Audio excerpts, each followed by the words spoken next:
갈릴리 호숫가에서 우리 찬양 드립니다. 갈릴리 호숫가에서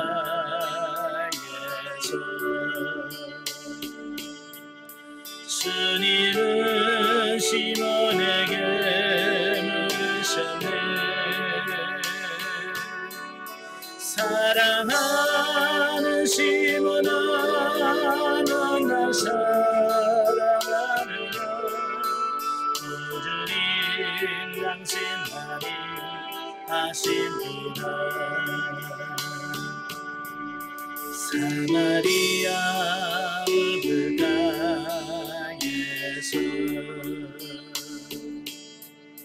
주님은 여인에게 물으셨네. 사랑하는 여인아, 넌 날 사랑하느냐. 꾸준히 당신만이 하십니다. 아멘. 기도하겠습니다. 은혜로우신 아버지, 은혜와 사랑을 진심으로 감사합니다. 오늘도 우리를 사랑하셔서 귀한 시간을 허락해 해주시고 마태복음의 말씀을 나누며 영성을 연할 수 있도록 은혜 주셔서 감사합니다. 오늘도 말씀을 할 때 영적인 지각을 열어주시고 우리의 눈을 열어주시고 우리의 귀를 열어주시라. 깨달아지고 들려지는 은혜가 있도록 성령님 도와주옵소서. 시종을 주님께 맡겨오며 예수님의 이름으로 감사하며 기도합나이다. 아멘. 이 시간은 우리 교재 71페이지입니다. 마태복음 교재 71페이지 오시면 9장이 나오게 되어지는데요. 자, 9장은 중풍병자의 치유와 마태의 소명 및 금식 논쟁과 혈루증 여인, 또 두 시각장애인과 언어장애인의 치유 기사에 대해서 말씀해주고 있습니다. 자, 8장에 이어서 계속 예수님께서 많은 기적과 이적을 나타내시죠. 예수님께서 이렇게 많은 기적과 기적을 베푸시는 이유는 뭐냐면 예수님 자신이 내가 왕이야, 내가 왕으로 왔어 라고 하는 부분을 이런 이적과 기적을 통해서 증명해 주는 겁니다. 예. 자, 그런 의미에서 자 1절부터 8절까지면 중풍병자를 고치신 예수님에 대해서 말씀하셔요. 자, 예수님께서 사역 중에 사역의 중심지였던 가버나움에 가셔요. 가버나움에 가셔서 하나님의 말씀을 가르치고 있습니다. 자, 그런데 그 친구들이 그 중풍병자를 떼매고 오죠. 들고 와서 지붕을 뜯고 그 예수님 발 앞에 내려놓는 겁니다. 자, 그런데 여기서 이제 우리가 중심으로 봐야 될 게 뭐냐면 예수님께서 그 중풍병자를 보시면서 하신 말씀이 뭐냐면 내 죄사함을 받았느니라 라고 선언한다는 거예요. 자, 그리고 나서 그의 병을 고쳐주시죠. 자, 이런 예수님의 태도는 서기관들로부터 신성모독이라고 하는 비난을 사게 됩니다. 예, 그래서 그들은 뭐라고 생각하냐면 아니 하나님만이 죄 사할 수 있는데 지가 뭔데 죄를 사한다고 그래? 그런 거죠. 그러니까 이건 하나님만이 할 수 있는 걸 지가 한다고 그러니까 신성모독죄야 라면서 예수님을 신성모독죄로 몰아가는 어떤 이런 부분들을 보게 되는 거죠. 자, 예수님 몰라서 실수로 그런 말을 하셨을까요? 아니죠. 예수님은 다 아신단 말이에요. 아시면서도 그렇게 하신 거예요. 이 말 하면 아마 신성모독죄라고 할 걸 아셨어. 그럼에도 불구하고 예수님은 그렇게 하셨단 말이에요. 왜냐하면 그들에게 예수님 자신이 메시아로서 죄사하는 권세가 자기 자신에게 있다는 사실을 그들에게 보여주려고 하는 의도가 있었다라고 하는 사실이에요. 네. 그래서 일부러 그와 같이 하신 거라고 말이에요. 예. 자신이 세상에 온 이유가 사람들의 육신적 질병을 치유하기보다 궁극적으로 사람들의 영혼을 죄로부터 구원하시기 위함이라는 사실을 강조하기 위한 의도에서 그렇게 하셨다는 거예요. 예. 그러니까 이걸 모르니까 많은 사람들이 예수님이 질병 치유했어, 우리도 해야 돼. 예수님이 치유했으니까 우리도 치유해 라고 하는 그 치유만 가지고 간단 말이에요. 치유는 하나의 수단이에요. 방법일 뿐이지 목적은 뭐예요? 예수 자신이에요. 예수님이 메시아요. 구세주라고 하는 거, 하나님이라는 걸 그걸 보여주려고 하시는 거예요. 또한 인간들이 직면하고 있는 온갖 문제거리들을 본질적으로 죄에서 기인하고 있다는 점을 강조하기 위함이다. 그러니까 우리가 질병의 원인들이 있어요. 네, 질병의 원인들이 많은데 그 많은 질병 중에서 이 중풍병자의 이 사람이 중풍병에 걸리게 된 이유가 뭘까요? 죄 때문이에요. 이 환자는 그의 죄 때문에 중풍병에 걸린 거예요. 그래서 예수님께서 그에게 내 죄사함을 사했느니라 라고 하는 말은 너 죄 문제 해결했어. 그러면 너는 나을 거야 라고 하는 말씀이거든요. 우리가 그렇다고 이 질병의 원인을 쭉 보면 첫째 죄로 인해서 오는 경우가 많아요. 네, 죄의 결과로, 그다음에 사단이 귀신의 역사로 또 병에 걸릴 수도 있고요. 그 다음에 일을 너무 많이 해서 노화를 통해서 오는 경우가 있어요. 예, 여러분 무릎 같은 거 많이 쓰면 무릎 관절 나갑니다. 예, 젊었어도 관절 나가요. 왜 많이 그만큼 사용하니까. 그 다음에 코로나처럼 이 바이러스에 의해서 질병이 걸릴 수도 있고요. 또 자기 몸을 관리하지 못해서 오는 경우도 있습니다. 이 질병이 여러 가지예요. 가끔 보면 이 환자들을 신방했다가 환자들을 더 괴롭게 만드는 경우가 뭐냐면 환자 신방 가가지고 죄 문제라고, 죄 때문에 그랬다고, 물론 죄로 오는 경우도 있습니다만은 모든 것을 다 죄로 막 몰아가는 경우들이 있거든요. 예, 참 그건 그 환자들에게 굉장히 힘들게 하는 부분들이거든요. 힘들게 하는 부분들이에요. 그러니까 분별을 잘 하셔야 돼요. 예, 분별을 잘해서 정말로 죄 때문인지 귀신의 역사인지 이런 걸 정확하게 판별해서 하셔야 돼요. 그래서 예수님은 딱 보자마자 이 사람은 죄 때문이구나. 그래서 이 사람은 죄 문제를 해결해야 돼. 그래서 내 죄사함을 받았느니라 라고 죄 문제를 지적해 줬던 거거든요. 사실 인간은 죄 문제를 근본적으로 해결하지 않고는 어떤 누구도 행복해질 수가 없는데 예수 그리스도의 복음 위에는 그 어떤 종교나 철학과 재물도 인간이 안고 있는 이 죄 문제만큼을 죄 문제를 자신 있게 해결해 주지 못한다는 거예요. 그죠? 세상에 그 어떤 것으로 이 죄 문제만큼은 해결할 수가 없어요. 오직 예수 그리스도만이 이 죄 문제를 해결할 수 있다. 자, 이걸 보여주시는 겁니다. 예, 아무도 이 사람 죄 문제 해결 못해. 그러나 내가 해줄게. 바로 예수님께서 그걸 선언하신 거예요. 자, 그 다음에 9절부터 13절까지 보면 마태의 소명에 대해서 말씀해 주고 있습니다. 마태를 부르시는 장면이죠. 자, 당시 창녀와 마찬가지로 멸시를 받는 대상이었던 세리 마태를 제자로 부르셨을 뿐만 아니라 그 마태의 집에 들어가셔서 많은 세리들과 함께 친히 교제를 나누시는 장면이 나옵니다. 그러자 그들을 본 바리새인들이 즉각적으로 예수님을 비난하고 나섰죠. 자, 유대인들은요, 이 정결법이 있습니다. 이 정결법이라고 하는 것은 자기 자신을 거룩하게 하고 죄로부터 자기를 지키는 걸 말합니다. 그래서 죄인들하고 밥상도 같이 안 해요. 식탁 교류 안 합니다. 그래서 이방인들이나 어떤 죄인들하고 같이 밥을 먹으면 그들의 부정이 자기가 옮긴다라고 생각을 한 거예요. 그래서 유대인들은 이방인들과 같이 앉아서 식사를 안 합니다. 자, 그때 당시 유대인들이 죄인이라고 생각하는 3대 부류가 있어요. 첫째, 창녀들은 이건 죄인들이야. 그 다음에 세리들도 이게 죄인이야.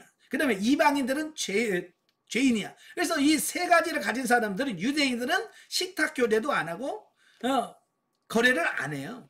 죄인 취급해버리거든요. 그런데 예수님께서는 뭐요? 유대인들이 죄인이라고 취급하는 그 마태를 제자로 부르셔. 그것만 해도 깜짝 놀라울 일인데 그 집에 가셔서 그 집에 가서 식사도 하고, 그러니까 또 세리 마태가 또 자기 동료들을 다 끌고 오네. 예. 그래서 막 그 집에 막 세리들만 바글바글한 집에서 예수님이 밥을 먹는 거야. 그러니까 바리새인의 입장에서는 놀랄 수밖에 없는 거지. 어떻게 죄인 속에 들어가서 저렇게 먹을 수 있냐. 예. 그러니까 유대인의 정결례에 의하면 예수님은 옳지 않은 거예요. 맞지 않는 거예요. 그래서 예수님을 비난하는 겁니다. 그때 예수님 뭐라고 그래요? 나는 의인을 부르러 온 것이 아니라 나는 죄인을 구원하시기 위하여 이 땅에 오셨다. 예. 예수님 자신은 의인을 부르러 온 게 아니라 나는 죄인을 부르고 그들을 구원하러 왔다라고 말씀합니다. 그러면서 건강한 사람들에게는 의원이 필요 없다. 그죠? 예. 건강한 사람은 병원이 필요 없어요. 뭐 안 아픈데. 그럼 병원 누가 필요합니까? 아픈 사람한테 필요한 거예요. 예. 그러니까 자기가 의인이다라고 하는 사람은 예수 굳이 필요 없죠. 그죠? 그러나 나는 죄인입니다 라고 죄인을 고백하는 사람은 예수님이 필요한 거예요. 바로 이제 그런 부분을 얘기하고 있어요. 그래서 바리새인들이 의인이라는 말이 아니에요. 스스로 자기들이 의인이라고 자처하는 거지. 세상에 뭐 의인이 누가 있어요? 로마서 3장 10절에 뭐라고 돼 있어요? 의인은 없나니? 하나도 없다고 말씀했잖아요. 모든 사람이 죄인이라고 말씀하고 있잖아요. 의인은 하나도 없어. 근데 이 바리새인들은 스스로가 뭐라고 생각하면 자기들은 의인이다. 자기들은 착하다고 생각한다는 거예요. 바로 그 문제를 예수님께서 지적해 주는 거예요. 예? 너희들이 의인으로 자처하지만 아니야, 너희는 죄인이야. 그러면서 주님께서 교만하여 스스로 의인이라고 생각하는 자가 아닌 겸손하게 자기가 죄인임을 고백하고 하나님의 은혜가 아니고는 절대로 구원을 얻을 수 없다고 하는 사람들을 위하여 자기 몸을 내어주셨다라고 하는 겁니다. 그래서 우리도 하나님 앞에, 예수 그리스도 앞에 겸손해지셔야 됩니다. 나는 죄인입니다. 나는 주님이 없으면 나는 구원받을 수 없습니다라는 그 신앙 고백하에 우리가 주님 앞에 겸손해질 때 그 예수님의 구원이 우리에게 임할 줄로 믿습니다. 자, 그 다음에 14절부터 17절까지 오면 금식에 관한 논쟁입니다. 자, 예수님께서 행하시는 지상사역의 본질을 이해하지 못하는 서기관들과 바리새인들에 이어서 이제 본문에는 누가 나오냐면 세례 요한의 제자들까지 나옵니다. 네, 세례 요한의 제자들 역시 의연하고 경직된 종교 제도의 굴레에서 벗어나지 못한 채 예수님을 비난하고 있음을 보여주고 있다라고 하는 겁니다. 자, 예수님 당시에 그 유대인에게는 크게 세 종파가 있었어요. 첫째가 뭐냐면 사두개파, 네. 그 다음에 바리새파, 그 다음에 성경에는 잘 나오지 않습니다. 에세네파라고 해서 바로 세례 요한이 SNS파에 속한 사람이에요. 이 사람들은 저 쿰난 공동체라고 해서 저 광야에 가서 자기들의 공동체를 형성하고 그 자기들 공동체 안에서 어떻게 하든지 거룩해지려고 노력하는, 네, 이런 사람들이 바로 SNS파라고 할 수 있어요. 예. 그러니까 어찌 보면 그때 당시 자기들이 또 나름대로 깨어있다, 영적으로 깨어있고 정말로 의롭게 살아보려고, 하나님 말씀대로 살아보려고 그렇게 애쓰는 사람, 바로 그 사람들의 대표가 누구냐면 바로 SNS파 세례 요한의 제자들이었거든요.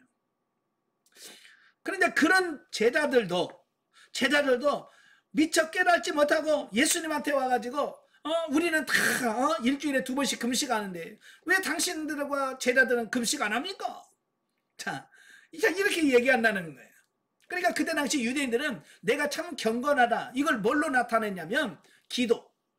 그래서 내가 기도 몇 시간에, 이게 어쩌면 자기가 경건함을 나타내는 표시. 그 다음에 구제를 얼마나 많이 하냐, 얼마나 많은 불쌍한 사람 돕냐, 그 다음에 세 번째가 얼마나 많은 금식을 하느냐.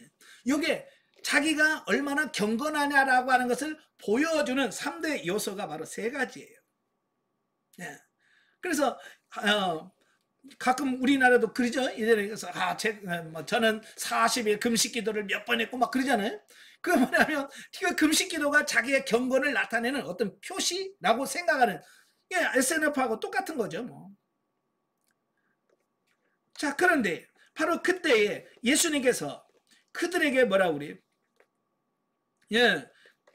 자기 자신들은, 그들은 금식에 관한 문제를 제기함으로써 은근히 자신들의 경건을 과시하는 한편 예수님과 제자들이 무절제하고 향락적인 삶을 영위하는 것처럼 매도했다. 그래요. 우리는 금식하고 이렇게 경건하게 사는데 너들은 금식도 안 하고 왜 그렇게 엉망으로 사느냐, 이제 그 얘기거든요. 그러한 그들의 비난은 서기관들과 바리새인들의 선동에 의한 것으로 메시아이자 왕이신 예수 그리스도를 대적하는 일에 있어서 당시의 모든 종교의 세력들이 연합했다라고 하는 것을 보게 되어집니다. 그러니까 대표적인 사두개파, 바리새파, 그 다음에 에스니파까지 합쳐서 모두가 이건 약간의 교리적인 차이가 있어요. 그럼에도 불구하고 예수님을 공격할 때는 이 세 파가 하나가 돼서 연합해서 예수님을 공격하는 어떤 이런 부분들을 보게 되어지죠. 자, 참으로 낡은 부대와 같았던 당시 유대 종교는 예수 그리스도께서 선포하시는 천국 복음을 결코 수용할 수 없었다라고 하는 겁니다. 그러니까 자기들의 낡은 어떤 그런 진리, 그거 가지고는 유대 종교라고 하는 틀 안에서는 예수 그리스도의 복음을 완벽하게 수용할 수 없는, 이걸 예수님께서 뭐라고 그래? 이건 낡은 가죽 부대다. 예수님은 새술, 복음은 새술을 비유했거든요. 그러니까 이 가치관이 변화되지 않으면, 새 푸대로 바뀌어지지 않으면 예수님의 복음을 품을 수가 없다라고 하는 비유를 말씀하고 있습니다. 그래서 성령님의 역사가 아니고는 복음의 진리를 깨달아 알 수가 없다. 그래서 요한복음 14장에서 예수님은 성령님을 보내주시고 성령님을 통해서 기억나게 하시고 생각나게 하시고 깨닫게 하시고 그렇게 해서 살 수 있게끔 만들어 주시겠다라고 말씀해 주시는 겁니다.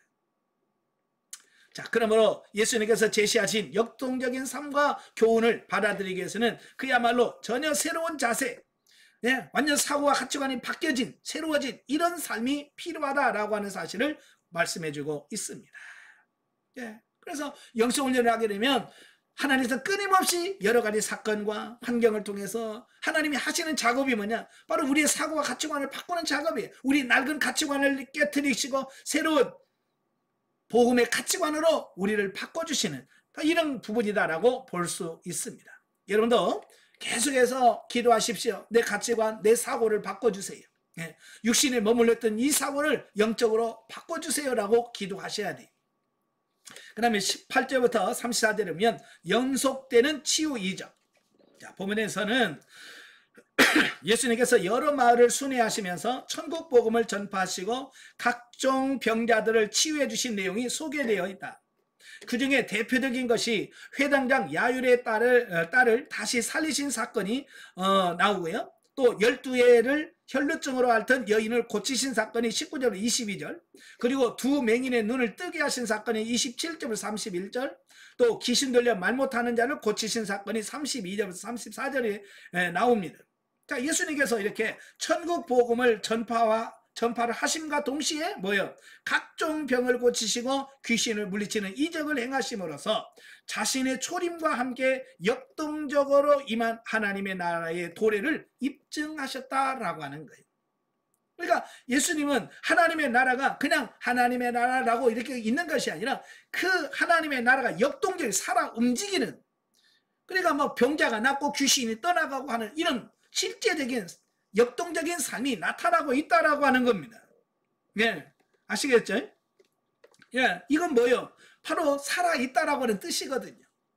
어때요? 여러분의 교회에 이런 살아있는 성령의 역사, 하나님의 역사가 지금 여러분이 나타나고 있나요? 오늘 보면 너무 교회가 조용해.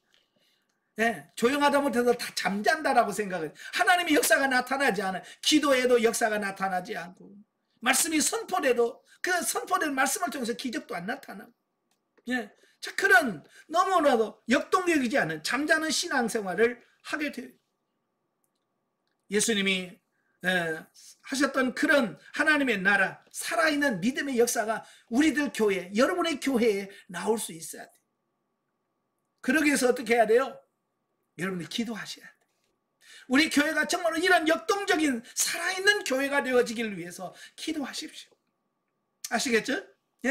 그래야 진짜 영혼이 사는 역사가 있습니다. 우리는 맨날 은혜가 안 돼요. 은혜 못 받아. 맨날 그러고만 있다고 말이에요. 언제까지 그러고 있을 거예요? 진짜 여러분의 교회에 성령의 역사가 나타나지 않겠습니까? 자, 35절부터 38절까지 보면 예수님의 2차 갈릴리 사역의 요약.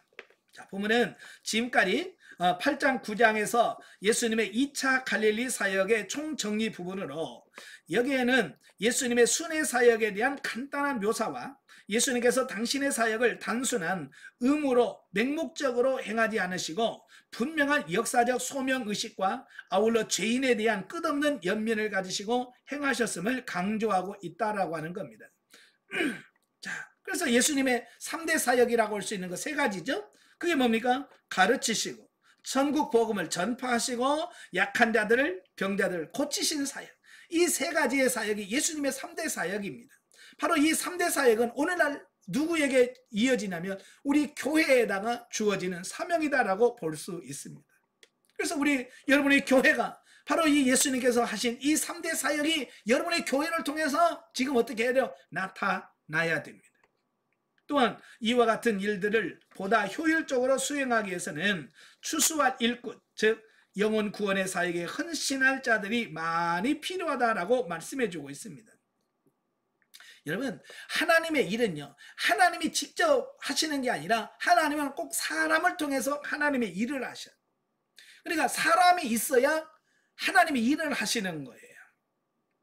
그런데요, 여러분, 일꾼이 남아 돌아가는 교회 있을까요, 없을까요? 예, 많은 분들이 성도들이 많으면 일할 일꾼이 많을 거라고 생각을 해요. 그런데요, 저도 노예에서 여러 좀 큰 교회 목사님들하고 얘기해 보면 그 큰 교회 목사님이나 작은 교회 목사님이 한결같이 뭐라고 말하냐면 일꾼이 없대. 우리가 보면 몇천 명 된 교회는 저렇게 많은데 무슨 일꾼이 없어 라고 생각할 수 있겠지만 사람은 많아도 진짜로 일할 일꾼이 없다는 거예요. 자, 예수님도 그러잖아요. 네? 추수할 것은 많은데 일꾼이 없다. 그래서 주인에게 기도해서 일꾼을 좀 채워달라고 해라. 요구해라. 그걸 하나님 앞에 기도할 수 있는 이런 삶이 되어야 된다라고 하는 겁니다. 예. 그래서 저도 그래요. 저도 처음 개척을 할 때에 성도들이 없으니까 같이 기도하려고 해도 기도할 동역자가 있나? 예? 전도 나가려도 같이 전도 나갈 사람이 있나? 참 처음에는요 진짜 난감하더라고요. 제가 96년도 인천에다 개척을 했거든요. 개척할 때 저하고 집사람하고 애들 둘하고 그때 우리 애들이 6살 7살 6살 7살 될 때요. 그 4명이 가서 딱 개척을 하는데 정말 난감하더라고요. 기도 시간에 와도 뭐 아무도 없고 예배 시간에도 아무도 없고 전도 나가려고 해도 나하고 집사람하고 둘이 나가야 되고 뭐든지 이거 저도 이제 교회 부흥시켜 보려고 여러 세미나를 많이 다녀봤어요.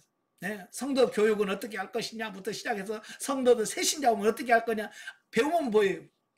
오늘 새신자가 있어야 뭘 새신자 교육이 있든지 뭐라든지 있지. 참 처음에는요 진짜 아무도 없으니까 힘들더라. 그래서 여러분에게 간곡히 부탁드린 것은 뭐냐, 그 일꾼을 찾지 말고 내가 일꾼이 돼야 돼요. 아시겠죠? 여러분 자신들이 이 훈련을 통해서 변화가 돼서 여러분의 교회에 일꾼이 되라 그 말이에요. 맨날 우리 교회 일꾼이 없어 그러지 말고 여러분 자신들이 변화되고 새로워져서 마지막 시대에 주님이 세우시는 그 하나님의 나라의 일꾼이 되어서 여러분의 교회와 하나님의 나라를 위해서 일하는 여러분들이 다 되시길 바랍니다. 아시겠죠? 예. 자, 10장으로 가죠. 74페이지. 10장은 12사도의 선정과 제자 파송 교육에 대한 말씀인데요. 자, 1절부터 15절 12사도의 선택과 파송에 대한 말씀입니다. 자, 앞장 9장 35절 38절에서 영적인 추수를 위하여 헌신할 일꾼에 대하여 말씀하신 바 있는 예수님께서 이제 자신의 제자 중에서 특별히 12명을 뽑아 사도로 세우시고 그들에게 권능을 부여하신 후에 천국 복음을 전파하기 위해서 이스라엘 각처로 파송했다라고 하는 겁니다. 그때 당시 예수님을 따른 사람이 12명만 있는 게 아니에요. 예수님을 따른 사람이 많이 있었어요. 근데 그 많은 사람 중에 예수님은 12명을 따로 세우셔서 그들을 사도라고 세웠다라고 하는 사실이에요. 네. 자, 그리고 이 사도를 세운 다음에 그들에게 둘씩 짝을 지어서 전도를 내보내십니다. 전도를 내보시면서 그냥 가서 전도해. 라고 하는 게 아니라 먼저 그들에게 뭐 하셨어요? 귀신을 쫓아내고 질병을 치유하는 능력과 권세를 그에게 먼저 주셨다는 거예요. 참 이게 하나님의 일하는 데서 우리가 자신 있게 아멘 할 수 있는 게 뭐냐면 하나님은 그냥 가가 아니라 우리에게 능력을 주시고 그 일을 감당할 수 있는 재주, 기능 모든 걸 다 주시고 하나님의 일하라고 하신다는 거예요. 오늘 제자들도 마찬가지예요. 그냥 가라고 하는 게 아니라 그들에게 감당할 수 있는 능력을 이미 다 주셨다고 말씀해 주십니다. 오늘 여러분도 하나님이 여러분을 일 시킬 때 나는 못해요, 나는 부족합니다, 그러지 말고 하나님께서 내게 어떤 일을 시키시면 아멘하고 순종하시라 그 말이에요. 사실 저도 목회자가 되기 위해서 신학교 처음 들어갈 때 저도 고민 진짜 많았습니다. 왜요? 너무 자신이 없는 거예요. 뭐 때문에 자신이 없냐면 말을 못하는 것 때문에. 지금도 말을 잘 못합니다만 옛날에는 사람들 앞에만 서면 버벅거리라고 말을 못해서 말을 해야 돼. 말을 못하는데 뭐 어떻게 목사가 돼. 그것 때문에 제일 고민하면서 나 못하겠습니다 하려고 오살리 금식기도원에 가서 금식하면서 그 기도원에 들어가서 기도하는데 하나님께서 뭐라고 말씀하냐면 내가 너와 함께 할게. 내가 너에게 할 수 있는 능력을 줄게. 말씀을 하시더라고. 저도 지금도 깜짝깜짝 놀래요. 내가 이렇게 말 잘하는 사람이었나? 저도 놀랜다니까. 저도 가끔 제가 강의한 거 유튜브에 들어가서 저도 듣거든요. 왜? 저도 점검을 해봐야 돼. 제대로 하고 있나? 옛날 거 2년 3년 전에 한 거 들어보면요, 와 어떻게 저런 강의를 했지? 라고 제가 놀랄 정도예요. 그걸 보면서 이건 내가 한 게 아니다. 하나님이 성령께서 나를 붙들어 주셨고 이렇게 하셨고 하나님께서 내게 그런 달란트를 이미 태어나기 전에 나에게 주셨는데 내가 그걸 발견하지 못해서 지금 여러분에게도 여러분이 발견하지 못한 달란트가 있을까요? 없을까요? 지금 여러분 지금까지 살면서 여러분을 안에 하나님께 주신 달란트 아직도 땅에 묻어둔 달란트가 있어요. 개발하지 못한. 왜냐면 어떤 여건이 되어야 그걸 할 수 있는데 그걸 없으니까 못 찾는 거죠. 주님 앞에 가서 내가 준 달란트 어디 있냐고 그것도 주셨어요? 우리는 또 그럴 거야. 죽어서 가서 다 땅에다 묻어놓고 그러지 말고 좀 찾아요. 내가 잘하는 게 뭐지? 하나님 내가 주신 게 뭘까? 열심히 해서 찾아야 돼. 찾아서 또 그걸 개발해야 됩니다. 예? 개발하면 그게 자꾸 더 하나님의 뜻을 위해서 활용할 수 있는 이런 부분이 생겨지는 거예요. 열심히 찾으시길 바랍니다. 자, 보면은 12사도의 명단을 소개하고 있는 전반부이 1절부터 4절과 또 5절부터 6절은 그 제자들을 파송하시면서 전도의 대상, 또 전도의 내용, 또 전도자로서의 권능 및 전도 과정에 있어서 인간적 수단에 의지하지 말고 전적으로 하나님께 의지할 것 등을 교훈하고 있는 내용이 나옵니다.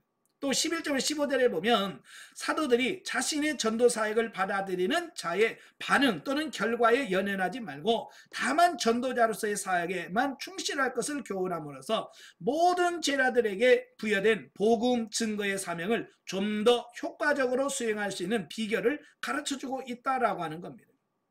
자, 여기서 예수님이 뭐라고 그래요? 돈주머니도 차지 마라. 두 버릇도 갇히지 말라.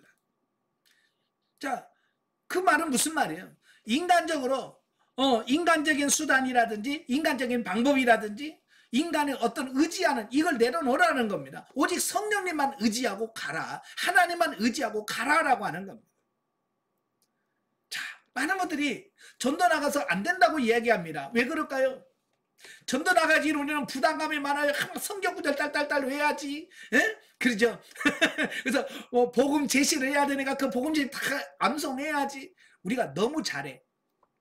성령께서 역사해야 되는데 어찌 보면 내가 다 해가지고 성령님이 역사할 틈을 안 줘. 그러니까 성령께서 역사해야 영혼을 구원하는데 우리가 너무 훈련을 잘 받아가지고 예? 예, 훈련 너무 잘 받아가지고 성령이 도와주지 않아도 우리가 인간적으로 다 해버려. 그러니까 성령께서 역사할 수 있는 성령이 들어가서 감동시켜야 되고 성령께서 하셔야 되는 이런 부분이 없어지는 거예요. 저는요 전도 잘하시는 분을 만났을 때 그분이 막 뭐 사형리 같은 거 막 잘하고 뭘 해서 전도 잘하실 줄 아는데 아니에요. 말도 버벅거리고 못 하시더라고. 그런데 전도는 잘하셔. 그래서 그분이 뭐라고 말하냐면 이건 제가 하는 게 아니에요. 그분은 정말로 성경 구절도 잘 못해. 그런데도 그분은 하나님을 의지해. 성령님을 의지해요. 그러니까 하나님께서 그와 함께 하니까 역사가 나타나는 거예요. 자, 예를 들어서 이런 거예요. 100이라고 하는 100%라고 하는 것을 채울 때 예를 들어서 내가 능력이 90%면 90%는 내 능력이고 10%는 성령의 역사거든요. 그러면 하나님의 역사가 나타나겠습니까? 안 나타나겠죠. 그죠? 사실은 내가 하는 것은 10%가 되고 90%는 성령께서 역사하셔야 되잖아요. 그죠? 그래야 성령님의 역사고 성령님의 권능이 나타날 거 아니에요. 근데 우리는 내가 너무 많이 나타난다 그 말이에요. 너무 완벽하게. 그래서 성령의 역사할 수 있는 이런 틈이 없다라고 하는 거예요. 사실은 내 능력이 약해야, 내 능력이 없어야 성령의 능력이 나타나. 내가 약해져야 하나님의 역사가 나타나는 거예요. 아멘. 예? 그러니까 나는 너무 재주가 없어요. 뭐 말을 못해요. 그런 거 하지 마세요. 그냥 성령님만 의지하세요. 아멘. 그러면 성령께서 역사해 주실 겁니다. 예. 그리고 많은 분들이 결과에다가 너무 신경을 많이 써요.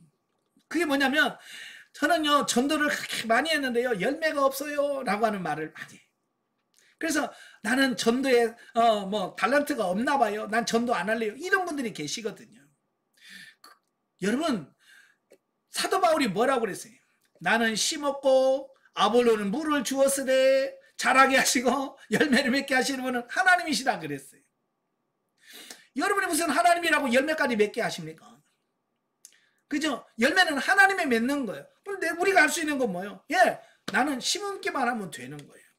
그저 예수 그리스도의 복음을 전하고, 예? 예수 그리스도가 우리의 구주라고 전하면 돼. 그 나머지는 뭐예요? 하나님이 하시는 거예요. 성령님이 하시는 거예요. 근데 우리는 다 열매까지 내가 따먹으려고 생각하니까 이 열매가 없다라고는, 그죠? 나는 전도에 달란트가 없나 봐. 그래서 나는 지금까지 한 명도 우리 교회 등록을 못 시켰네. 그래서 거기에 매여가지고 난 전도 안 할래. 이렇게 된단 말이에요. 그럴 필요 없어요. 열매는 성령님이 하셔요. 하나님이 하시고요. 우리는 뭐야? 전하고 물 주고 이건 우리가 해야 할 일이다. 그 말입니다. 아시겠죠? 그래서 여러분이 할 일만 열심히 잘하시길 바랍니다. 아시겠죠? 그래서 우리는 전파하는 것만 하면 돼. 자, 그 다음에 16절에서 39절까지 오면 제자의 길에 대해서 말씀하셔요. 자, 보면은 복음 전파로 말미암아 필연적으로 직면하게 될 고난과 핍박에 대한 교훈을 하고 있는데요. 즉 예수님께서 비록 메시아 왕국이 시작되기는 했지만 여전히 악의 세력이 잔존하고 있다는 사실을 아셨기 때문에 12사도에게 복음 전파의 사명을 부여하시고 이스라엘 각처로 파송하기에 앞서 그들이 겪게 될 고난과 핍박에 대하여 미리 예고하셨다라고 하는 겁니다. 예, 이 전도를 하다 보면 반드시 핍박이 올 거다. 전도를 하면 반드시 고난이 올 거다라고 예수님께서 확실하게 미리 말씀하셨습니다. 예, 우리는 이걸 아셔야 돼. 그래서 우리가 전도하다가 핍박을 받으면 온다더니 오는구나 이래야 되는데 왜 핍박을 받나? 왜 전도하는데 왜 이렇게 힘들어?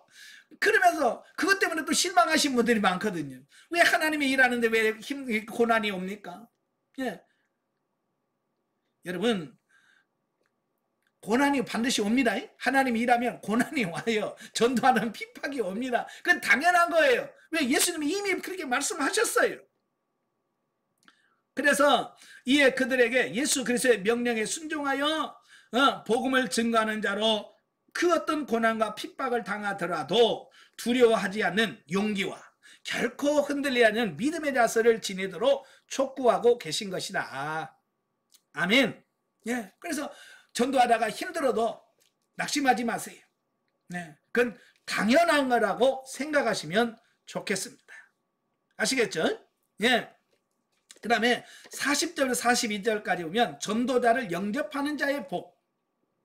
자, 앞단락에서 복음 사역자들이 당하게 될 고난과 핍박에 대해서 말씀하신 예수님께서는 이래 복음에서 복음 사역자를 영접하는 자들이 받게 될 복과 상에 대하여 말씀하시고 계신데, 이것은 복음 사역자들이 언제나 핍박과 박해만 겪게 되는 것이 아니라 때로는 영접과 환대도 받게 된다는 사실을 강조함으로써 제자들에게 소망과 위로를 주려는 의도가 있다라고 하는 겁니다. 네.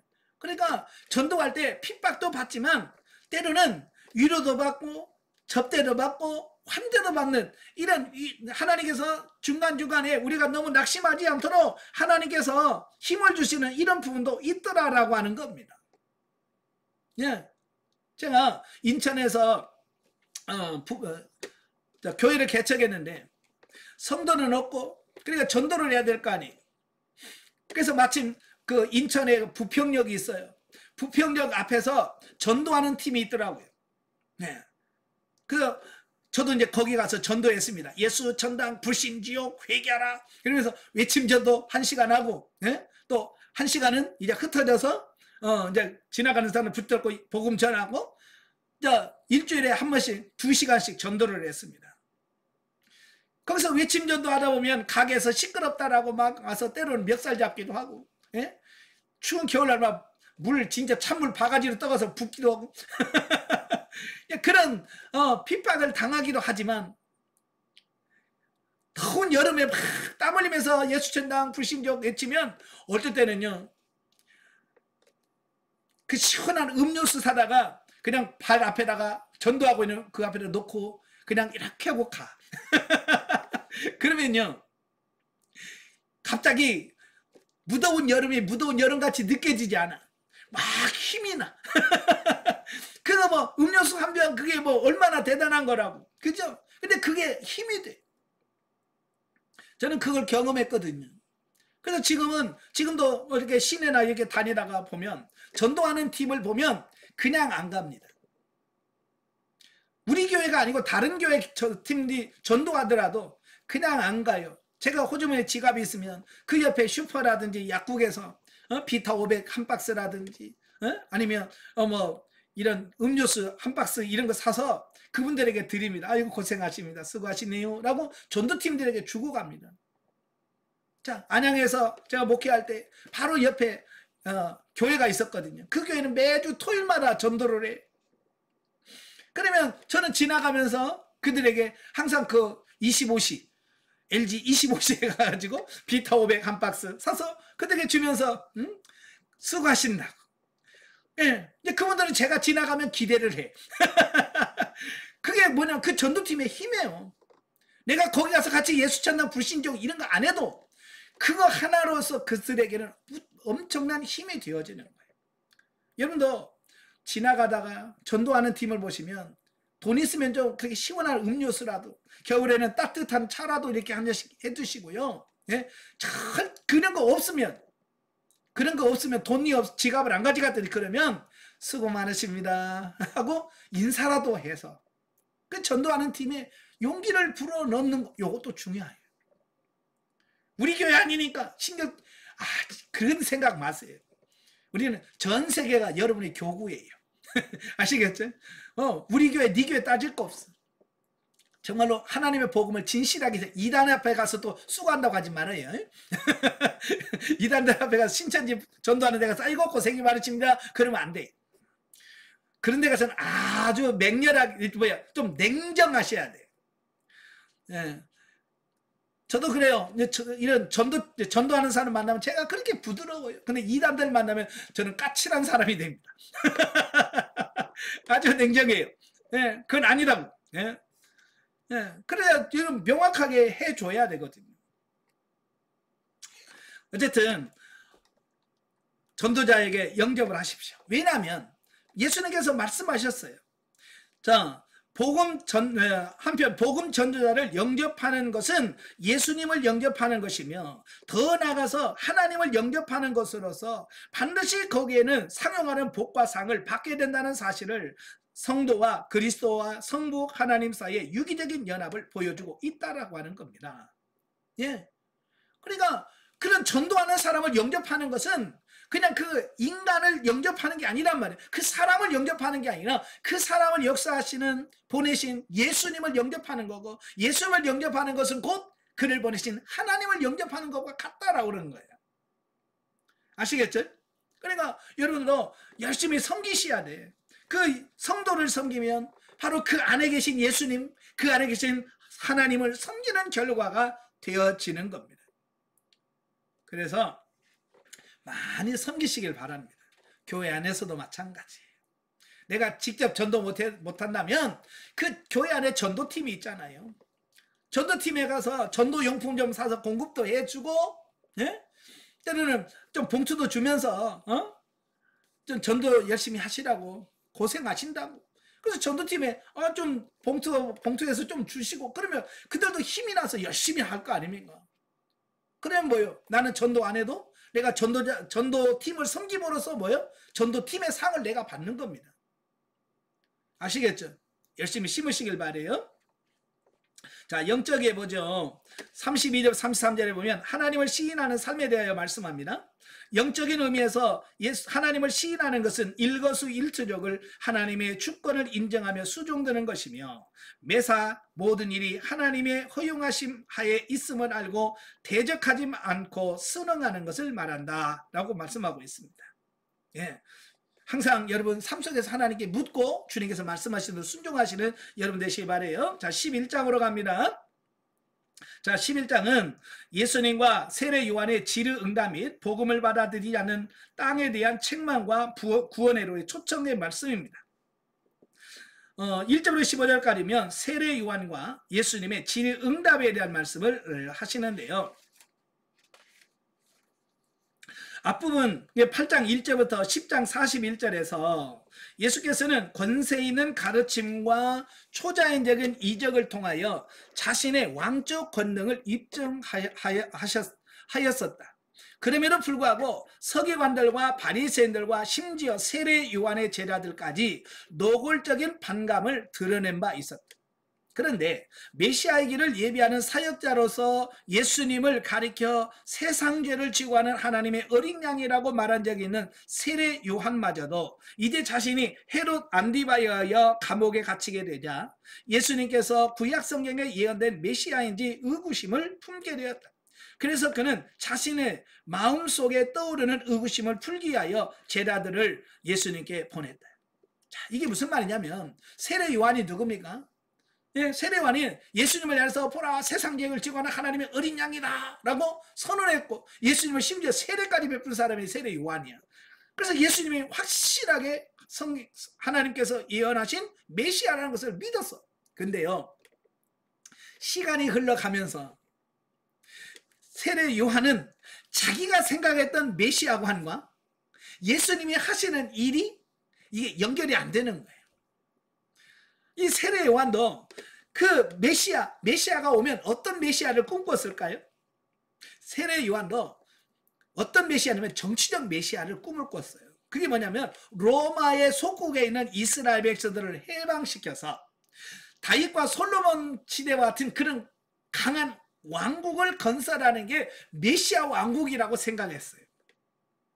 그런데 그래서 예수님을 환영하고 보라 세상 죄 중에 하나님의 어린 양이라고 선포했는데 예수님이 하시는 행동을 보니까 자기 마음에 들어요, 안 들어요? 세례 요한의 마음에 안 들어.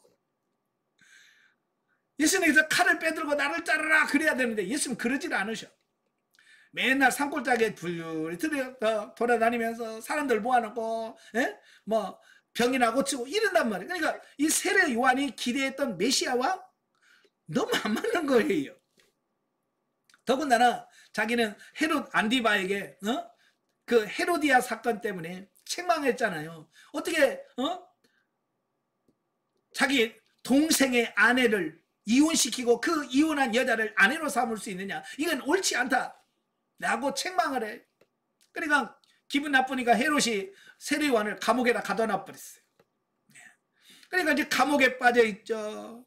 그러니까 이제 의기소침해가지고 의문이 생기는 거야. 정말 예수님의 메시아일까? 정말 그리스도 맞아? 그런 의구심에서 자기 제자 2명을 예수님한테 보내요. 보내서 뭐라고 말하냐면 정말 오실 리가 당신입니까? 아니면 우리가 잘못 알았습니까? 그럼 다른 사람을 기다려야 됩니까? 라고 하는 질문을 던져요. 그러니까 세례 요한도 많은 고민을 했겠죠. 정말 예수님이 정말 메시아 맞아? 라는 거죠. 당시 사람들이 예수 그리스도를 정치적 메시아로 오인한 것과 같이 그도 메시아의 구원의 참 본질과 과정 그리고 범위에 대해서 깨닫지 못하였던 것이다. 그래서 예수님께서는 요한의 제자들에게 자신이 메시아로서의 왕적 권능을 갖고 소경과 안전뱅이와 귀머거리와 나병 환자를 고치며 심지어 죽은 자를 다시 살리고 가난한 자들에게 하나님의 나라의 복음이 전파된다고 하는 사실을 요한에게 전해주라 라고 말했다라고 하는 겁니다. 자, 요한의 제자들이 와서 뭐라고 했습니까? 당신이 정말 그 사람입니까? 메시아입니까? 아니면 다른 사람을 기다리십니까? 라고 말하잖아요. 그러면 뭐라고 대답해야 돼요, 예수님이? 맞아, 내가 말한 그 메시아야. 라고 그렇게 말해야 되는데, 예수님은 전혀 보면 엉뚱한 얘기를 하는 것 같다는 말이에요. 예? 소경이, 맹인이 눈을 뜨고, 저는 앉은 맹이가 일어서고, 죽은 자가 살아나고, 예? 가난한 자에게 복음이 전파된다. 이 말을 전하라는 거예요. 어떻게 보면 엉뚱한 얘기를 하는 것처럼 보여. 그죠? 동문서답하는 것처럼 보이지만 그건 확실하게 뭐야? 바로 이사야에서 예언되어진 메시아의 일을 내가 지금 하고 있다라는 뜻이에요. 그러니까 내가 메시아야라고 말 안 해도 이미 구약 성경에 대해서 잘 알고 있는 세례 요한은 바로 예수님이 말한 그 말씀만 들어도 이사야가 말한 그 메시아 그걸 지금 예수가 하고 있구나. 이걸 말씀을 통해서 알게 된다 그 말이에요. 이것은 예수 그리스도가 구약에서 예언된 메시아임을 확증하신 것으로 이사야 35장 5절 6절 42장 7절 61장 1절에 그러니까 세례 요한의 그 불완전한 메시아관을 보완시켜준과 아울러 구약시대의 마감을 선언하고 계시는데 결국 이것은 메시아의 길을 예비하는 세례 요한의 사명의 완수되었음을 의미한다라고 하는 겁니다. 자, 이걸 보면서 제가 느끼는 게 뭐냐면 이렇게 하나님의 일을 한다고 하면서 세례 요한은 뭐예요? 하나님의 일보다도 육신의 기대, 어떤 육신적인 기대감 속에서 신앙생활할 수 있다는 거예요. 쉽게 말하면 이런 거야. 지금 영성훈련 하면서 내가 예수 그리스도를 닮고 예수 그리스도처럼 변화되는 이걸 꿈꾸는 것이 아니라 그래 영성훈련 하면 물질의 축복을 주시겠지. 뭐 가정이 뭐가 되겠지. 뭐 이런 기대 있잖아요. 혹시 그런 기대 갖고 계십니까? 내려놓으세요. 예, 물론 여러분이 영적으로 잘 성장이 되면 여러분이 기대한 것 이상으로 하나님께서 복을 주시겠지만 그게 우리의 목표는 아니에요.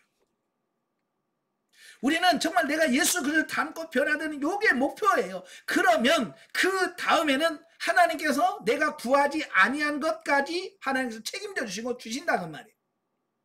솔로몬이 하나님께 기도하잖아요. 내가 너에게 무엇을 줄고 하나님의 백성은 이렇게 많고 나는 어리석어서 저들을 재판할 수 없습니다. 정말 저들을 공정한 재판할 수 있는 지혜를 주시옵소서. 솔로몬은 지혜를 구했단 말이에요. 백성을 재판할 수 있는 지혜를 구했어요. 근데 그 기도가 하나님 마음에 쏙 드니까 네가 구하지 않은 부도 주고 귀도 주고 명예도 내가 다 주겠다. 여러분 하나님의 마음에 들기만 하면 돼요. 우리는 하나님 마음에 들지는 않고 맨날 뭘 달라고만 하고 그러니까 이게 안 듣는 거거든요. 여러분이 먼저 되시길 바래요. 하나님 마음에 쏙 드시길 바래요. 자 16절부터 24절까지 보면 회개하지 않는 자들에 대한 경고의 메시지가 나옵니다. 자 본문에서 세례 요한의 사역은 물론이고 예수님 자신의 사역을 통해서 거듭 회개를 촉구했음에도 불구하고 결코 회개하지 않는 두 부류의 사람들의 완악함에 대하여 책망과 경고를 하십니다. 첫째는 그 장터에서 노는 어린아이들을 비유를 통해서 당시 종교 지도자들로 자초했던 서기관들과 바리새인들의 완악함에 대한 책망을 하고 있습니다. 그들의 완악함에 빠져 스스로를 의롭게 여기며 도무지 자신들의 죄악을 회개하기는커녕 깨달지도 못하는 자들이었다라고 말씀해주고 있습니다. 여러분 장터에서 노는 아이들 소꿉놀이 하잖아요. 애들이 아마 여러분들 아기 때 어렸을 때 소꿉놀이 많이 했잖아요. 그죠? 친구들 막 동생들 모아가지고 너는 엄마의, 너는 아빠의, 너는 애기의 그래가지고 그 맞춰서 하잖아요. 그 자기 역할을 하잖아요. 예. 그래서 그러다 보면 상대방에 의해서 그 반응을 해줘야 되잖아요. 노래를 하면 춤을 춰야 되고 아이고 하면 울은 척이라도 좀 해줘야 이거 놀이가 되는 거지. 옆에서 노래를 불러도 춤도 안 추고 옆에서 울어도 그냥 아무 대꾸도 그 무슨 소꿉놀이가 뭐가 됩니까? 보조를 좀 맞춰줘야지. 바로 예수님께서 이런 천국 복음을 전하면 그들이 예수님이 전한 복음의 말씀을 듣고 반응을 해야 될 거 아니에요. 그죠? 반응이 뭡니까? 회개하고 돌이켜서 영접하고 하나님께 나오는 요게 있어야 되는데 아무런 반응이 없는 거야. 이 바리새인들이 자기들은 다 됐다고 생각하고 영적으로 다 됐다고 생각하는데 하나님 앞에서는 진짜 소꿉놀이 하면서 아무 반응도 하지 않는 그 모습을 보여주는 겁니다. 예. 오늘날 교회가 이런 사람들과 비슷한 사람이 많아. 가끔 보면 찬송을 불러도 감각이 없고 울부짖어 기도해도 반응이 없고 진짜 아무 반응도 없는 진짜 꽂아놓은 보리자루 같은 성도들이 얼마나 많은지 몰라. 예. 혹시라도 여러분 중에 그런 분은 안 계시겠죠. 찬양을 드리면 반응을 해야죠. 손을 들고 마음을 다해서 하나님을 찬양하는데 반응을 해야 되잖아요. 말씀을 들으면서 때로는 가슴을 치는 이런 반응이 나와야 되지 않겠습니까? 여러분도 그런 사람이 되길 바래요. 그 다음에 두 번째는 예수님께서 가장 많은 권능을 행하신 고라신과 베세다와 가버나움 사람들의 완악함에 대한 책망을 하신 내용이 나옵니다. 자, 이 세 지역 고라신, 베세다, 가버나움은 예수님께서 제일 많이 오래 사역도 하셨을 뿐만 아니라 가장 많은 기적과 이적을 나타냈던 곳이 바로 이 세 곳이에요. 그런데 그렇게 많은 기적과 기적을 행했는데도 불구하고 그들이 회개하지 않아요. 주님 앞에 돌아오지 않아요.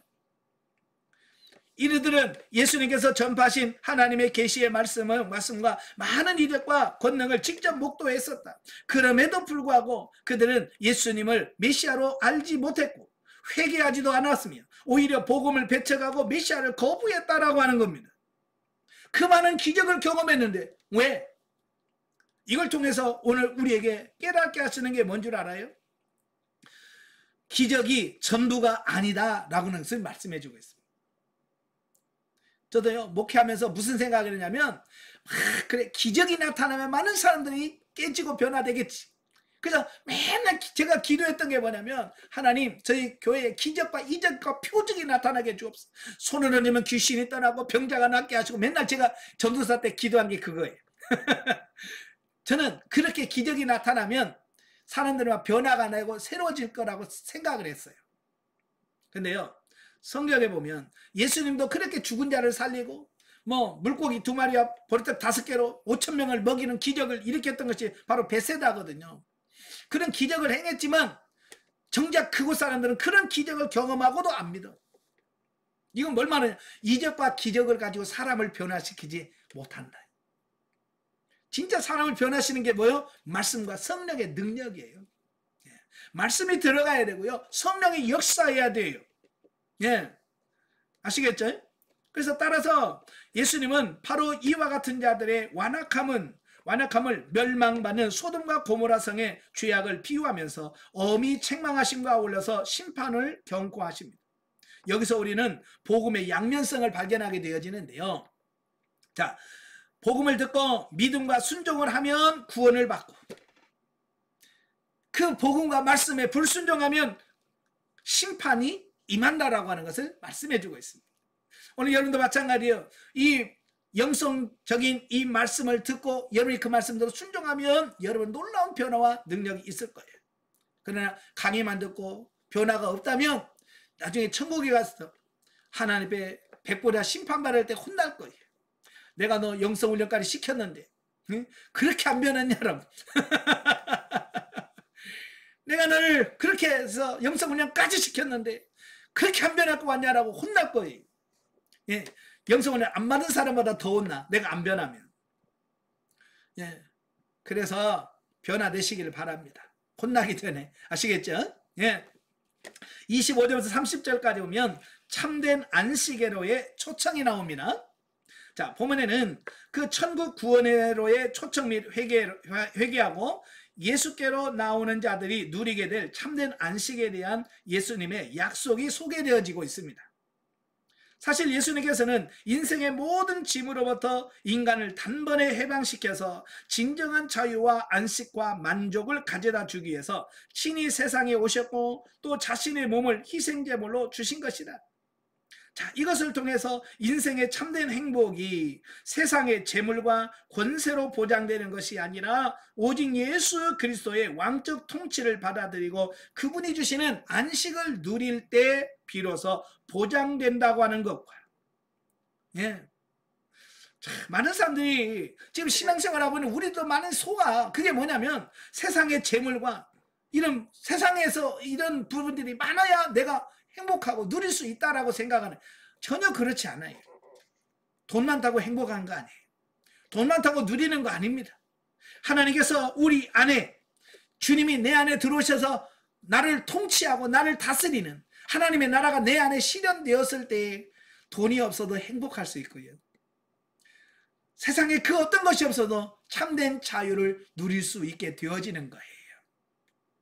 또 그분이 주시는 안식을 누릴 때에 비로소 보장된다는 것과 이와 같은 일은 인간적인 노력과 지식을 통해서가 아니라 어린아이처럼 겸손하고 순수한 심령으로 주님께 순종하고 의지함으로써만이 가능하다는 것을 교훈하고 있습니다. 예, 그래서 순수하게 주님 수고하고 무거운 짐 다 내게로 아멘 하고 가면 돼. 예, 근데 가면 진짜 되나요? 지금 어떻게 되는데요? 뭐부터 되는데요? 우리가 자꾸 따지면, 예? 하나님께 주시는 부분 누리지 못한다고 말이에요. 그냥 어린아이처럼 그냥 받아들여요. 따지지 말고. 하나님 말씀은 진리예요. 자, 영적이 해보죠. 11절 12절은 하나님의 나라에 대한 특성을 말하는데요. 즉 하나님의 나라는 침노하는 자의 것인데 자기의 의를 따라 행하는 것이 아니라 하나님의 말씀을 쫓아 행하는 것이며 그 분량에 따라 현세에서 하나님의 나라를 누리고 소유하게 될 것을 말씀해주고 있습니다. 그래서 하나님은 우리를 심판하실 때 그 기준이 명확해요. 하나님은 우리를 심판하시는 기준이 뭐냐면 행한 대로 받을 것이고 심은 대로 거두게 하실 거라는 사실이에요. 네, 그러니까 여러분들이 이 땅에 살면서 정말로 영적으로 그렇게 하려고 하면 그렇게 한 대로 하나님은 상을 베푸셔. 아멘. 그러니까 열심히 하셔야 돼. 그래서 뭐라고 말씀합니까? 예, 너희가 선지자의 상을, 선지자의 이름으로 선지자를 대접하면 선지자의 상을 받을 것이고 너희가 선교사의 이름으로 선교사를 대접하면 선교사의 상을 받을 것이다. 그리고 여러분 평신도지만 내가 정말 하나님의 이름으로 목회자를 섬기고 목회자를 잘하면 목회자의 상을 받을 수 있습니다. 여러분 목회 안 해도 목회자 상 받을 수 있고요. 여러분 해외 선교 한 번도 안 나가도 여러분 선교사의 상을 받을 수 있습니다. 어떻게요? 예, 선교사를 위해서 기도하고 선교사를 섬겨서 그가 선교사 일을 잘할 수 있도록 도우면 여러분 선교사의 상을 받는다니까요. 그래서 여러분이 행한 대로 받는다고 하니까 열심히 행하시길 바랍니다. 순종하는 대로 천국에서 상이 있을 거예요. 아멘. 예, 12장입니다. 12장은 안식일 논쟁과 성령을 모독하는 자에 대한 경고 및 이적 요구에 대한 책망의 내용이 나옵니다. 자, 1절부터 21절까지면 안식일 논쟁. 자, 각종 치유와 이적들을 통해서 예수님 자신이 메시아라는 사실을 입증합니다. 그래서 예수님께서 계속 이런 이적과 권능을 행합니다. 자, 그럼에도 불구하고 이 노골적으로 반감을 드러내기 시작합니다. 그 이전까지만 해도 그냥 속으로만 아닌 것 같은데 라고 끝냈어요. 근데 이제 이 12장부터는 아예 이제 노골적으로 예수님한테 공격적으로 나옵니다.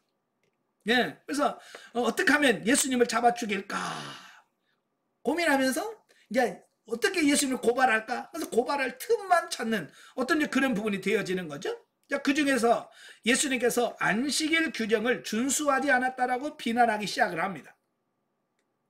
당시 안식일을 준수하지 않는 자는 사형에 처하도록 규정된 율법을 잘 알고 있던 유대인들의 종교 지도자들은 예수님의 제자들이 안식일에 밀 이삭을 잘라 먹은 일과 또한 예수님께서 안식일에 병자를 고치신 일을 일종의 노동행위로 간주하여 드디어 예수님을 정죄할 수 있는 구실을 찾아낸 것이다 라고 하는 겁니다. 예. 구약에서 레위기에 보면 뭐라고 했어요? 안식일에 나무 한 자 어떻게 하라고 했어요? 돌로 쳐 죽이라고 했잖아요. 예. 안식일에 일하면 죽어요. 예수님은 다 알고 있습니다. 그런데도 예수님은 뭐요? 예, 안식일날 병자를 고치시고 노동을 했단 말이에요. 그러니까 그들은 이건 이제 예수님을 처리할 수 있는 아주 좋은 기회를 건수를 잡았다 이렇게 보는 거죠. 하지만 예수님께서는 그런 바리새인들의 흉계를 간파하시고 율법의 외부적인 규정 뒤에 숨겨져 있는 율법의 근본 정신을 더 강조하시면서 바리새인들의 외식주의를 단호하게 배격하셨다라고 하는 겁니다. 그러니까 율법의 근본 정신이 뭐예요? 율법의 근본 정신은 사랑이에요. 사랑. 그러니까 이 사랑이라고 하는 측면에서 이걸 바라봐야 되는데 이 유대인들과 이 바리새인들과 바리새인들과 서기관들은 뭐냐면 이 율법의 근본 정신인 사랑의 관점에서 사람을 바라보는 게 아니라 그냥 문자적으로 적용하는데 여기다가 초점을 맞춘 거예요. 그러니까 문자적으로 적용하다 보니까 정말 율법 안에 있어야 될 사랑이 빠져버린 거예요.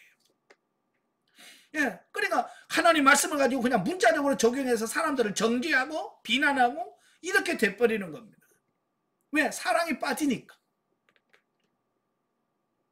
자, 그래서 율법에 언급된 안식일의 규정은 예수 그리스도를 통해서 성취될 구원과 안식에 대한 예표였으므로 이리 안식일의 주인 대신 예수님께서 세상에 오신 이상 율법에 나타난 안식일의 외부적 규정만 계속해서 주장하는 바리새인들의 외식주의는 더 이상의 설득력을 지니지 못한다라고 하는 겁니다. 그러니까 이 계시발전사로 보면 예수 그리스도가 이 땅에 오셔서 구약에 예언된 모든 부분은 예수님께서 뭐하셔? 다 성취하셔버리는 거예요. 네. 특별히 이 안식일의 개념도 예수님께서 완전히 뒤바꿔놔버리는 거예요. 그러니까 지금까지는 뭐예요? 예수님 오시기 이전의 구약적 안식일 개념이었잖아요. 그러나 이 본문에서 예수님께서 안식일의 주인 되신 그분이 오셔서 이 안식일의 개념을 확 바꿔놔버리는 겁니다. 그러니까 오늘날도 많은 분들이 바로 이 안식일의 개념을 구약적 안식일의 개념을 그대로 가져와. 그래서 교회에서 주일날 이거 하면 안 돼요. 물건 사면 안 돼요. 팔면 안 돼요. 뭐 하면 안 돼요. 그래서 주일날 해서는 안 될 부분을 쭉 그래서 뭐라고 그래? 구약에서 안식일에 하지 말라고 했다. 이렇게 문자적으로만 딱 적용시켜버린단 말이에요. 예. 바로 이런 우를 범할 수 있다라고 하는 거예요. 자, 여기서 안식일에 안식해야 한다라고 하는 것은 단순히 아무 일도 안 하고 쉬는 것을 의미하지 않는다라고 하는 거예요. 구약에서는 창조의 기념일이에요. 그죠? 그래서 창조의 기념일에는 일을 하면 안 돼요. 그래서 아무것도 안 해야 돼요. 예. 그런데 신약시대는 이 안식의 개념이 달라진다 그 말입니다. 그래서 오히려 이 날은 안식일의 주인 되신 예수님을 섬기는 일을 중심으로 지켜야 된다는 거예요. 구약에서는 육신의 일을 안 하고 하나님께 예배하는 일만 해야 되죠. 신약시대는 뭡니까? 이 날은 안식일의 주인이 누구라고 해서 예수님이란 말이에요. 그죠? 안식일의 주인 되신 예수님을 기쁘시게 하고 그를 위하여 우리가 열심히 순종들은 일을 해야 된다 그 말이에요. 다시 말해서 예수님께서 금하신 일들은 하지 않는 것은 물론이고, 그렇죠? 성경 예수님이 이거 하지 마 그러면 안 해야 돼요. 그 다음에 더 나가서 예수님이 이거 해 이런 건 해야 돼 라고 말한 것은 어떻게 해야 돼요? 적극적으로 해야 되는 겁니다. 예, 바로 그게 오늘날의 안식일이다 그 말입니다. 그래서 구약에서는 예수님께서 십자가에 못 박혀 죽으시기 전까지는 안식일을 지켜. 그죠? 안식일을 지켜요. 근데 예수님께서 부활하시고 승리하시고 나서는 더 이상 안식일 지켜 안 지켜요? 이 안식일이 예수님을 통해서 성취가 되었기 때문에 이제는 창조의 기념일을 안식일을 지키는 것이 아니라 우리를 구원하신 예수 그리스도의 구원의 날 주일날을 지키는 겁니다. 예. 그래서 지금은 여러분 주일날 안식일 안 지키잖아요. 그죠? 안식일 지키려면 금요일날 저녁부터 시작해서 토요일날 저녁까지 지켜야 돼요. 이게 토요일날이 안식일이에요. 그런데 우리는 이제 안식일을 지키는 게 아니라 우리는 주일을 지키잖아요. 왜 주일입니까? 왜 주일이에요? 주님의 날이란 말이에요. 주님의 날. 예수님의 날. 자, 그런데 여러분 말로는 주일 그러는데 어때요? 주일이 정말 주님의 날입니까? 여러분의 날입니까? 잘 생각하세요. 여러분 말로는 주일, 주님의 날이라고 하는데 누구를 위해서 살아요? 주님을 위해서 살아요? 나를 위해서 살아요? 대부분 말로는 주일이라고 해놓고 다 자기를 위해서 살아. 그래서 뭐라고? 주일날 피곤해 쉬어야 돼. 주일날은 무조건 쉬어야 돼. 아니 주일은 아까도 말했죠. 주님이 원하는 삶을 살아야 돼요. 주님이 원하는 일을 하는 게 주일날인데 이 주님은 상관없고 내가 원하는 대로 살아간다고 해요. 그런 주일이라고 하면 안 돼요. 내일이라고 그래. 내일. 내 날. 내 날로 해야지. 주일날이라고 하면 안 돼. 주일날은 주님을 위한 날이에요. 아시겠죠? 네. 그러므로 성도들은 안식일의 바른 의미를 깨달아 안식일에 대한 바른 태도를 가져야 할 것이다. 즉 안식일의 주인 대신 예수님을 기억하며 온전히 주를 섬기며 헌신 봉사하는 안식일이 되어야 할 것이다 라고 하는 겁니다. 그래서 보통 지금도 그래요. 주일날 그러면 일하면은 일 안 하는 날, 노는 날 이렇게 우리가 생각한다 그 말입니다. 왜냐하면 아직도 안식일의 개념을 그대로 갖고 있는 성도들이 너무 많아요. 저도 옛날에 그랬어요. 저희 어머니가 야 주일날 바쁘니까 오전에 예배 드리고 오후에는 고추 따자 그러면 고추 따는 게 얼마나 힘들어요. 그러면 저희가 주일날 쉬라고 그랬는데 안식이라고 그랬는데 일하지 말라고 그랬는데 왜 일을 하냐고. 자, 그러면서 우리가 투덜댔던 게 꼭 아쉬울 때만, 유리할 때만 구약의 성경 쭉 가져와서 일하지 말라고 그랬는데 평소에 일하라고 했는데 평소에는 또 날도 없다고 안 하고 뭐한다고 안 하잖아.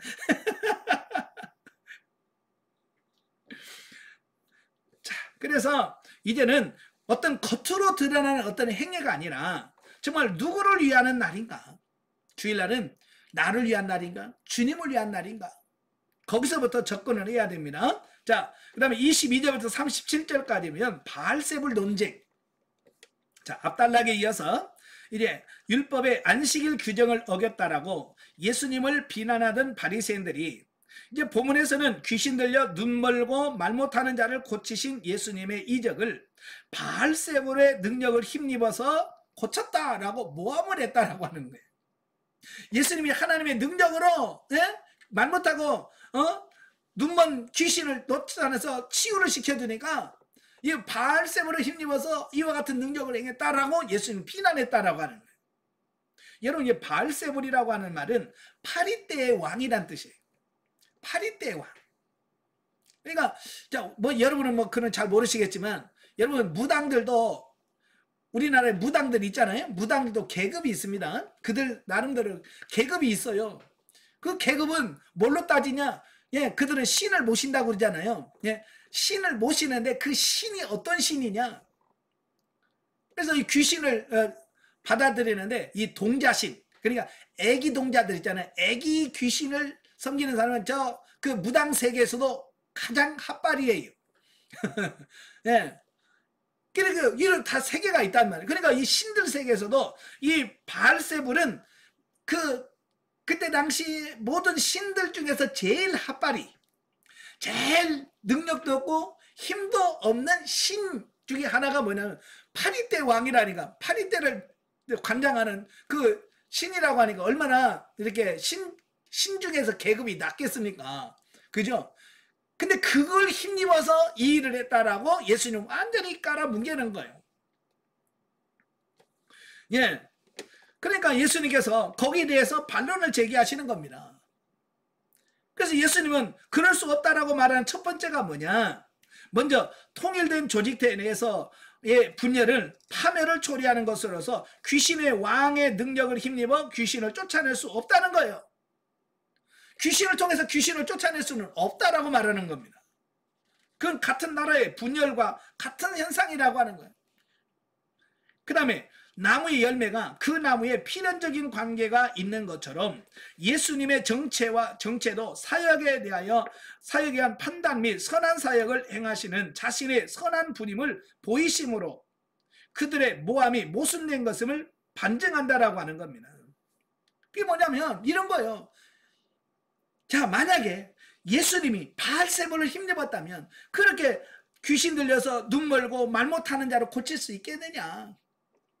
자, 열매를 봐라. 이게 선한 거냐 악한 거냐? 예수님이 종종 그러잖아요. 나무는 뭘로 판단한다고요? 열매를 통해서 그 나무가 좋은 열매인지 좋은 나무인지 나쁜 나무인지를 그 열매를 통해서 알 수 있다는 거예요. 그러니까 예수님이 내가 지금 귀신 들려서 말 못하고 보지 못하는 사람을 고쳤단 말이에요. 이 열매가 이렇게 좋은 열매인데 이게 사단이 한 거냐? 자, 그 얘기거든요.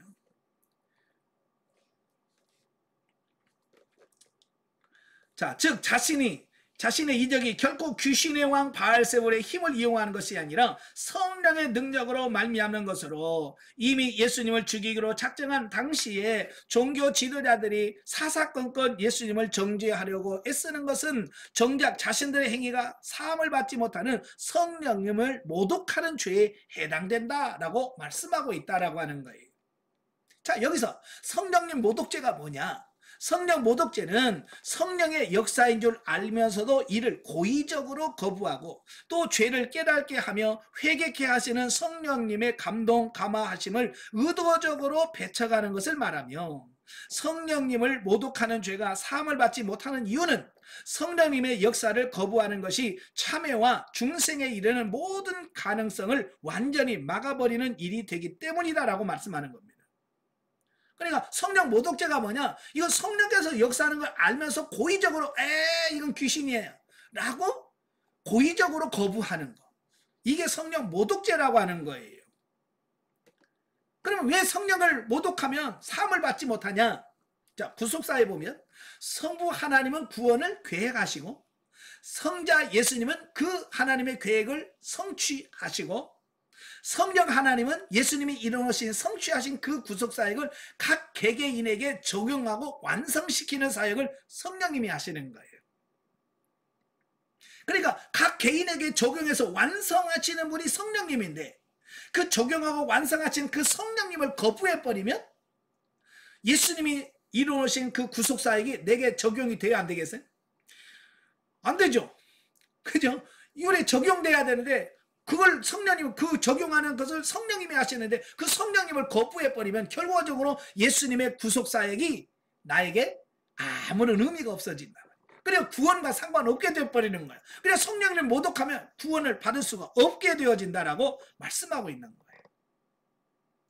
자, 그 다음에 38절에서 45절에 보면 이제 선지자 요나의 표적에 대한 말씀이에요. 자, 예수님께서 이렇게 많은 표적과 이적을 행했는데도 불구하고 이 바리새인들과 이런 사람들은 안 믿어지는 거예요. 안 믿는 거예요. 그래서 자꾸 예수님한테 뭐라고 말하냐면 네가 정말 하나님의 아들이면 정말 하나님의 아들이라고 하는 표적을 좀 보여줘 봐라. 모세가 그 40년 동안 광야에서 만나를 내려가지고 40년 동안 이스라엘 백성을 먹인 것 같은 그런 놀라운 표적을 보여줘. 이제 그런 거거든요. 예수님께서 그럴 능력이 있을까요? 없을까요? 40년이 아니라 평생을 100년도 하나님 예수님은 능력이 있어서 만나 먹일 수 있어요. 그런데 안 하신단 말이에요. 그러면 왜 그들은 자꾸 예수님을 쫓아다니면서 표적을 달라고 했을까요? 표적을 달라고 하는 이유는 예수님이 안 믿어져서 그러는 거예요. 못 믿겠다는 거예요. 예수님을 구주로 믿으면 더 이상 그 필요가 없는데 안 믿어지니까 자꾸 표적을 보여달라고 말하는 겁니다. 여러분 천국 볼 필요 있어요 없어요? 안 보여줘도 여러분 믿잖아요. 그죠? 천국 안 보이도 믿고 하나님 안 보이도 믿잖아요. 그죠? 그러니까 우리들은 그걸 하나님 보여주세요, 천국 보여서 할 필요가 없어요. 왜? 믿으니까. 근데 그들은 안 믿으니까 자꾸 예수님한테 표적을 달라고 하는 거예요. 또 그들에게 보여준들 그들도 몰라. 그래서 예수님께서 뭐라고 그래요? 그들이 원하는 표적은 안 보여주시고 내가 보여줄 표적은 요나의 표적밖에 없다. 그렇죠? 요나의 표적이라고 하는 게 뭐예요? 예, 요나가 물고기 뱃속에 들어가서 3일 동안 있었잖아요. 바로 요나가 물고기 뱃속에 들어간 것은 마치 예수님께서 무덤에 들어가 있는 것과 같은, 죽은 거나 마찬가지예요. 요나가 물고기 뱃속에 3일 있었다는 말은 죽었다는 얘기예요. 그죠? 예. 근데 하나님께서 그를 다시 살리셔서 니느웨로 보냈단 말이에요. 그래서 이 요나의 표적은 바로 예수 그리스도가 십자가에 못 박혀 죽으시고 무덤에서 사흘 동안 있다가 다시 부활할 것을 예표하는 기적이 요나의 표적인 거예요. 그래서 예수님께서 이걸 그들에게 요나의 표적이다, 표적밖에 없다라고 말씀해주고 있습니다. 예. 자, 그 다음에 46절부터 50절 보시면 이제 하나님 나라의 가족에 대한 말씀을 합니다. 당시 종교 지도자들과 예수님 사이에는 갈등과 대립이 심화되었고 마침내 예수님께서 귀신에 사로잡혀서 미쳤다라는 소문이 퍼지게 돼요. 그래서 아까 바알세불을 힘입었다는 말이 있잖아요. 그냥 귀신 들렸다, 미쳤다 이런 말로 이제 막 소문이 난 거죠. 그러니까 집에 있던 마리아와 그 형제들의 입장에서 보면 그런 소문 들을 때 기분이 좋겠어요, 나쁘겠어요? 예? 만약에 여러분이 형제가 있는데 니네 형이 미쳤더라, 귀신 들렸더라 그러면 기분 좋아요? 기분 안 좋죠. 그러니까 이 예수님의 어머니와 형제들이 어떻게 된 건지 확인도 해보고 진짜인지 알아보려고 예수님한테 간 거예요. 어찌면 말리려고 갔겠죠. 사람들이 미쳤다고 한다, 정신 좀 차려라, 뭐 그러려고 갔겠죠. 근데 가서 보니까 사람들이 너무 많은 거야. 그러니까 이 마리아도 어떻게 예수님한테 갈 수가 없는 거예요. 사람들이 많아서 접근을 못하는 거예요. 그래서 어머니와 동생들이 왔다라고 하는 소식을 좀 이렇게 전해주라고 그래요. 그래서 그걸 예수님이 가서 전해줍니다. 그러니까 예수님이 그 말을 듣고 다 들리게 뭐라고 말해요? 누가 내 어머니며 누가 내 형제냐 이렇게 말씀하시는 거예요. 네? 그러면서 뭐라고 그래요? 하나님의 말씀을 듣고 그 말씀대로 행하는 사람이 내 어머니요 내 형제다. 자, 어찌 보면 마리아가 들어보면 실컷 키워놨더니 완전히 자기를 몰라보는 아주 불효자가 될 수밖에 없는 어떤 이런 부분이 되어져요. 근데요, 예수님께서 왜 이런 말씀을 하셨을까라고 하는 거예요. 예수님께서 그런 말씀을 하신 것은 계시발전사적으로 보면 여러분 구약에서는 형제, 자매 이건 다 뭐냐 혈통적인 관계를 얘기해요. 가족 다 혈통적인 부분을 이야기를 해요. 그러나 신약시대 예수님 때 와서는 이제 가족이라고 하는 부분은 혈통적인 부분도 물론 가족일 수 있지만 진짜 친가족은 뭐냐, 영적으로 하나 된 사람이 진짜 가족이다. 쉽게 말하면 저 천국에 가서 같이 살 수 있는 사람이 진짜 가족이다. 요걸 말씀하려고 하는 거예요. 아시겠죠? 그래서 오늘도 신앙생활 하면서 이 개념으로 못 바뀐 사람은 아직도 뭐냐면 내 남편, 내 자식, 내 딸, 자꾸 내 가정만 챙기는 사람들이 많아요. 뭐 그건 전혀 나쁘다고 할 수 없겠지만 거기에 매여 있으면 안 돼요. 물론 남편한테 잘해야 돼요. 자녀들 잘 섬겨야, 자녀들 잘해야 돼요.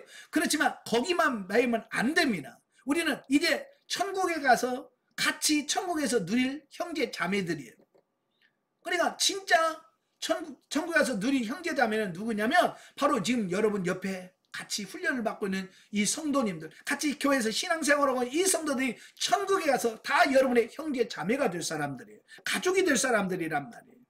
바로 예수님께서 이런 사고와 가치관을 바꿔주려고 이제 가족이라고 하는 것은 진짜 가족이라는 혈연적인 부분이 아니라 영적인 가족이 진짜 가족이다, 이걸 가르쳐 주시려고 예수님께서 일부러 누가 내 어머니며 누가 내 형제냐 이렇게 말씀하신 거예요.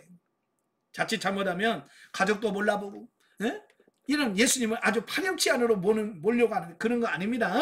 예. 사도 바울도 디모데에게 뭐라고 말씀해요? 자기 가족을 돌보지 않은 자는 불신자보다 악하다 그랬어요.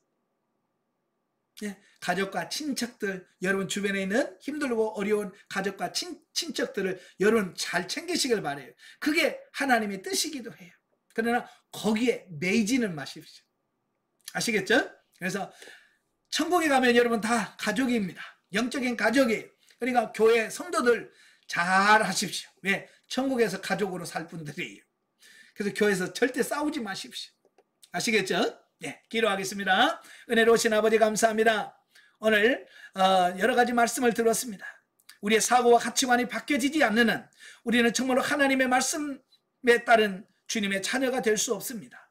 오늘로 이 마태복음에 주어진 여러 가지 말씀을 통해서 우리가 가지고 있던 옛 가치관들이 철저하게 파쇄되어지게 하시고 처리가 되어지게 하여 주시고 예수님께서 말씀하신 새롭게 변화되어진 사고와 가치관으로 우리가 영적인 삶을 살아갈 수 있는 저희 모두가 될 수 있도록 도와주시옵소서.